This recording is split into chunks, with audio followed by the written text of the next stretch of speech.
All right, Shalom. First and foremost, I would like to give all praise and glory unto Yahweh, Bahashem Yahushua, Bahashem Kakadash. Double honors unto the apostles and the elders of GMS who rule well, teach well, being great examples towards younger brothers. And peace and blessing and salutation to the hopeful lake out there pushing his word in truth and in sincerity across the four winds in the name of Yahweh Bahashem Yahushua, pushing to get up out of here. Shalom to the hopeful lake, the believers, the listeners, whom have came back to the obedience of the scriptures through faith in Yahweh Bashem Shai. All right.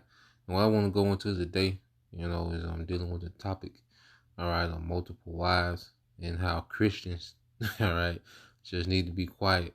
Okay, when it comes to the Bible, Christians, all right, should just shut the hell up completely. Okay? Because the Christian doctrine, all right, has our people far removed, all right, from Yahweh Bashem Al Shai. Okay? The Christian doctrine has done nothing but confuse the world, all right, when it comes to the Bible. Okay? Especially our people. Okay? There's a doctrine that has nothing to do with scripture. It has nothing to do with a standard. It has nothing to do with prophecy. It has nothing to do with the kingdom, with rulership. Okay? It's a doctrine, all right, that keeps you submissive to all, to Esau, Edom. Okay? Now, I want to get into it and touch on it from different angles. From a different angle, this is Captain Tazariak from ISUPK. And he's pretty much debating this Christian, and this Christian, is arguing that, the Bible is against, multiple wives, based on scriptures, okay, which he doesn't have understanding. And, at the end of the day, let's say these Christian jakes, all right, their Christian doctrine removes your mind from rulership. Because we're going to speak about multiple wives, and basically that's a thing, for sovereignty, when you really get into it. Okay? Now, in situations, you have brothers, that have their particular situations and they're not going off. Okay? And the Lord got it set up. Know how he got it set up. We'll get that. Okay? But the overall, reason for multiple women is nation building. All right? And it's best, okay, when you do that, when you have sovereignty. Okay? I say we'll get into it. All right, but that Christian doctrine, pretty much teaches the man to be docile, submissive to the woman, submissive to the so-called white man. Okay? Their spirit, them niggas with them turtlenecks and them outdated, Bluetooths. Okay, them Nikes with the little check marks on it. Okay, put you in that spirit, man. Just a goddamn dweeb, So I'm gonna play a little bit from Elder Apostle Hart, and we'll expound on it in the scriptures. And Lord will you, brothers, and you few sisters are edified. Is going to prohibit you being able to even have another wife. Now, another thing, bro, let me ask you a question, brother. Right. Now, today's day, like you said, you believe you can have multiple wives, all right? And that it's not about a belief, is what the scriptures say. Now, the Apostle Paul spoke about not having no wives, but he also said if rather have a wife than to burn. And he goes on to say, in his present distress, he said it's best to be like me, have no wife. You can be more dedicated to the truth. If you got to have a wife, have one wife in this present distress. Because in the kingdom, we're going to have multiple wives. Like I said, that kingdom is going to be like the sands of the stars of the heaven and the sands of the sea that shall not be measured or numbered. That's how the kingdom's going to be. Because we're going to, this guy said from the movie True Romance, what's this dude? He died, an actor. Somebody help me out. Anyway, he said they did so much effing that they changed the whole, they're talking about Sicily. Changed all of Sicily because the Moors were popping them Edomite women down in South Italy, really the islands. So the same thing's going to happen when we get in the kingdom. We're going to be popping everything that moves that's a woman that's not dealing with a man. So you All right, so I want to expound on those points. Okay, now let's go into 1 Corinthians 7. Let's read on it. And this is the Apostle Paul teaching on marriage. All right, and it's good to understand the circumstances we in. All right, and it's good to understand the purpose behind, okay, the multiple wives. Okay, now this is not, a video try to convince anybody, why these things will be. This is just what it's going to be in the time to come. Okay, and this is not to try to, persuade a woman, nah, man, at the end of the day, the Lord gonna hasten it in the time, as the scriptures say. All right, believe what you want to believe, but we're, beginning to understand these things on a mature level. Now, this is 1 Corinthians 7:1. It says, now concerning the things whereof he wrote unto me, it is good for a man not to touch a woman. See, the Apostle Paul, he didn't deal with women. He was locked in, okay, because in this present time, all right, a woman is not a major necessity for a brother. Each brother has a different setup, but a woman is not a major necessity because it's about making it to the kingdom, man. Okay, it's about enduring the time to come and making it to the kingdom. All right, in which the Lord gonna open us up to everything. We finna spoil the earth. Okay, so Yahweh Shai didn't deal with women; he was locked in. The Apostle Paul didn't deal with women; he was locked in. Okay, because it's not a necessity. They completed, their mission. They had major portions, all right, of the spirit. Okay, which they didn't have, their time for a woman.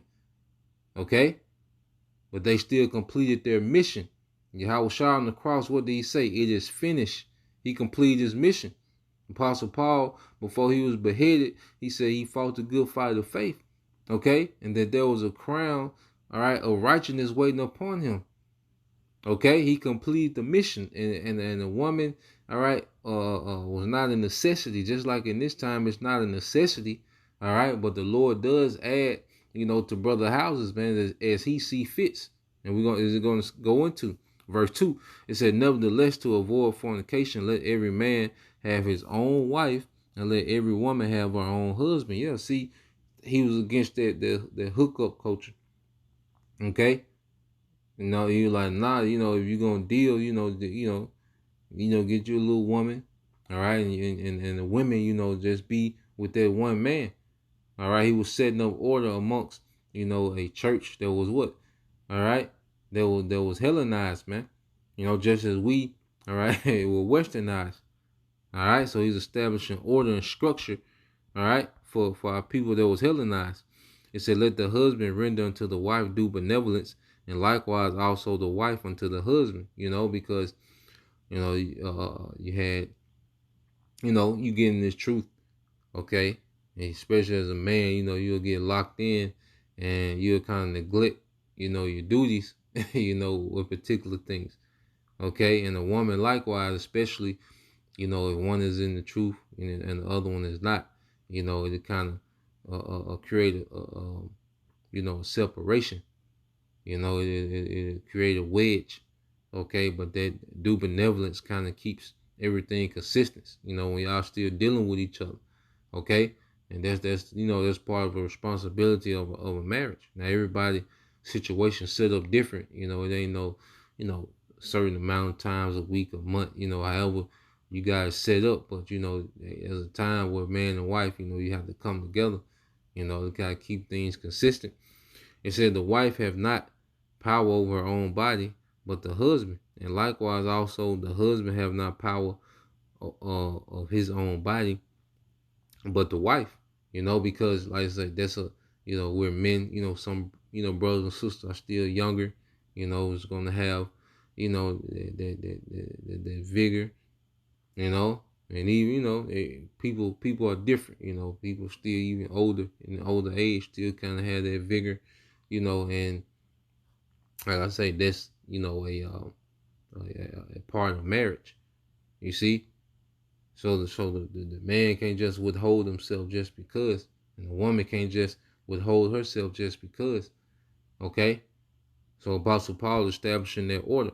It said, defraud ye not one another, except it be with consent for a time, that ye may give yourselves to fasting and prayer, and come together again, that Satan tempt you not for incontinency, okay, which is a lack of self-control, because if you're dealing with a woman, if you have a woman and you're not dealing with her, okay, that sets up a situation where she's gonna want to, be dealt with, man, and they can tempt her to reach out.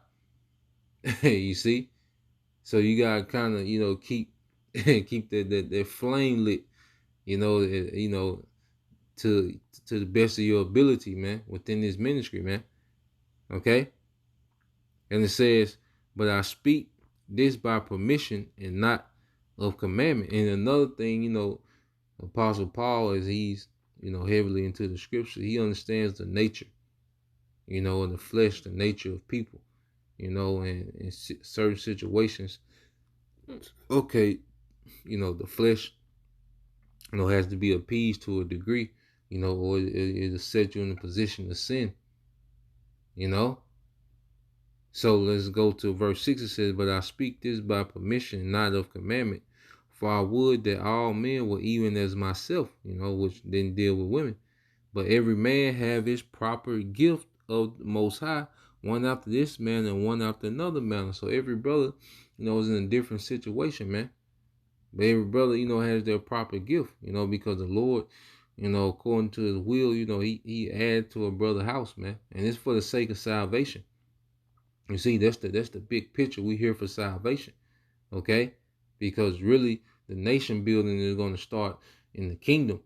Right now the Lord is, he'll match up, brother and the sister. He'll add to a brother house for the sake of salvation. Okay? But true nation building is going to start in the kingdom when we're in our sovereignty, when we have our power, and when everything is reset. Okay, there's a major reset that needs to happen before we really can nation build.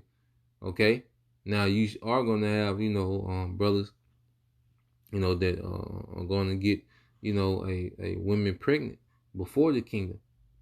Okay, that's the proper gift of the Most High for his situation.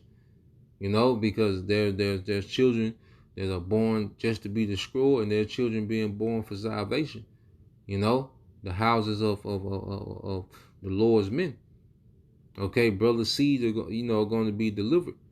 Okay, but is it time to just be going crazy and just getting 7, 8 women pregnant? No, we're not in that time, because we're not in our sovereignty.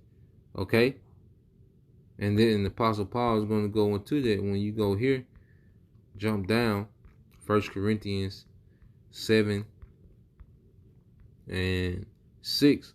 It says, I suppose therefore that it is good for the present distress. I say that it is good for a man to be so. So, and he was saying, look, if you married, just, rock it out, have common sense. Okay. It's certain situations where, you would have to separate, whatever the situation might be, it get crucial. Okay, but he said if you married, very much remain married. If you're unmarried, don't seek anything. If the Lord put something together, then that's what the Lord wanted. Because one thing about it, you can't stop what the Lord wants. If he want, a particular union is going to happen. Okay, if he doesn't want, it's not going to happen. Okay, now I want to go to the word distress. Okay, distress in the Greek. Strong's G 318. Anake. All right, it says necessity imposed either by circumstances or by law or duty regarding to one's advantage, custom, or argument. Distress, disgrace, or calamity. So the Apostle Paul, like in these situations, in the distress that we in, you have to remember the situation that we in. So it's not expedient, to just heap up wives to ourselves in this society, But if a brother has more than one, he's not going off, okay? But a brother has, to remember, Okay, that this ministry is above everything because we here for salvation, man. Okay, this is a temporary setup. We got an eternity to enjoy each other, eternity to nation build. Okay? So we can't, a brother can't get carried away or lost in the sauce in these situations, man. Okay? And it says, art thou bound unto a wife? Seek not to be loose. Art thou loose from a wife? Seek not to be bound. But and if thou marry, thou hast not sinned. And if a virgin marry, she have not sinned. Okay? We ain't got to worry about, the virgin thing ain't, that's irrelevant in these times. Nevertheless, such shall have trouble in the flesh, but I spare you. Okay? Now you read the NLT said, but if you do get married, it is not a sin. And if a young man gets married, it is not a sin. However, those who get married at this time will have trouble, and I'm trying to spare you of those problems, because, a wife is a responsibility, man. When you see, it's one thing, you just popping women and moving on, just randomly popping women. You can do that with a bunch of women. You just popping them and you just, don't call them to, But then when you have a wife, you have a true responsibility, man. You have to, maintain. And something has to be maintained. Okay? I said we can't get carried away and get, lost in the pettiness of it. Okay, but that is a responsibility, man. So the Apostle Paul said, when you do, just know you taking on a responsibility, man. Okay. It said, verse 29 said, but this I say, brethren, the time is short, it remaineth. Okay. So he's giving us a situation where it remaineth that both they that have wives be as though they had none. Okay. And you read the NLT said, but let me say this, dear brothers, I don't know why I say sisters. It says the time that remains is very short.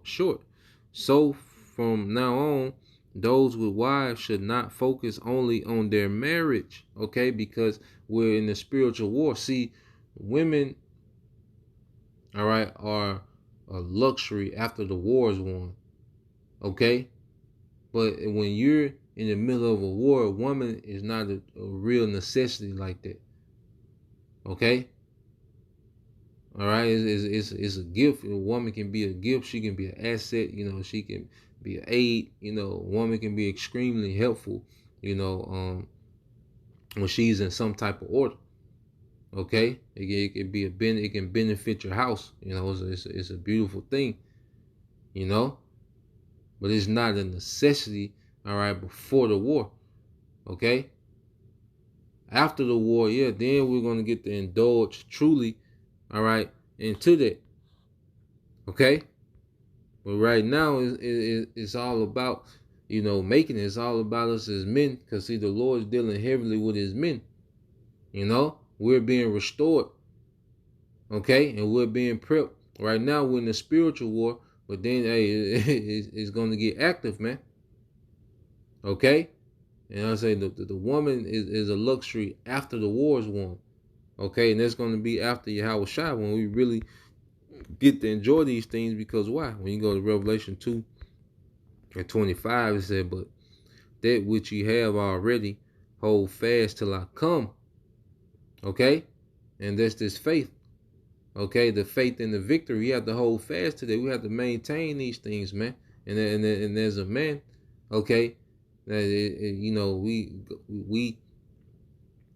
come up in this society of woman worship, okay, that we're being restored back to that ancient way, to our forefathers, man, okay, who had, things in their proper perspective, okay. Like I said, a woman can be a great asset, all right, but there still has to be in perspective. She has to be put in perspective, in a proper perspective, man.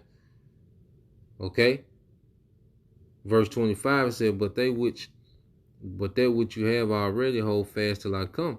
And he that overcometh and keepeth my works unto the end, to him will I give power over the nations. You see? And that's another thing. We extremely limited on power. We have no power. Okay? And that's what women respect, power. Okay? So in this society, you'll never get the ultimate respect, that you want as a man, because we're limited in power. In the kingdom, we're gonna have that. Okay, we're gonna have that power, that authority.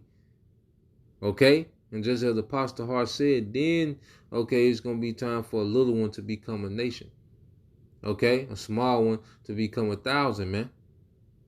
Okay, because it's gonna be everything's gonna go back to its purpose. The multiple wives is gonna be for what?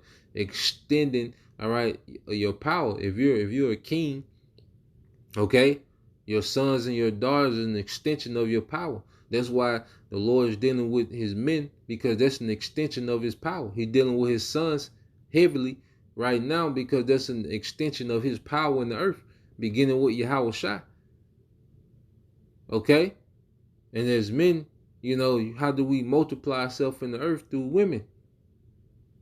Okay? Multiple wives is for the multiplication of us. You see? To multiply ourselves, man. And to create more wives, so brothers can continue to multiply themselves, man. Through the daughters, man. Okay? Esau, you think of multiple women, you think of some raunchy this time, man. Some, low level, low frequency.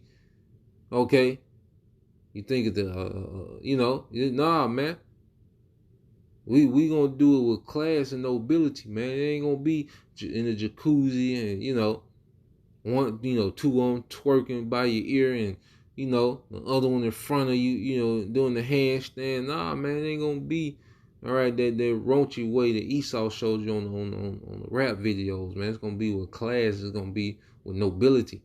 Okay, and it's gonna be for the purpose of the glory of Yahweh B'Shem Al Shai. Okay. And then when we spoil the earth with Yahweh Shai, we're going to get the best of the best. Okay? We're going to, the women that the Lord, has favor on, the Israelite women that the Lord has mercy on, they're going to be restored. They're going to be renewed. They're going to get those fresh bodies. Okay? Untouched bodies. All right? And then, as men, we're going to get the creme de la creme, the top virgins in the earth. When Yahweh Shai get here, man. All right, and the heathen women that that survive, all right, that they're not virgins, they're gonna be used for slave breeding, man. Okay, but all the untouched women of the earth, the best of the best, is gonna be for brothers, man. Okay, then we'll really get to enjoy the luxury of multiple women, because we'll be in authority, we'll have power. Okay, we'll have unlimited resources. Okay. You see? So I just wanted to touch on that, Lord will. It was edifying. Till the next time, I say Shalom. Call me Asha Allah, Bob, DTA soon. Shalom.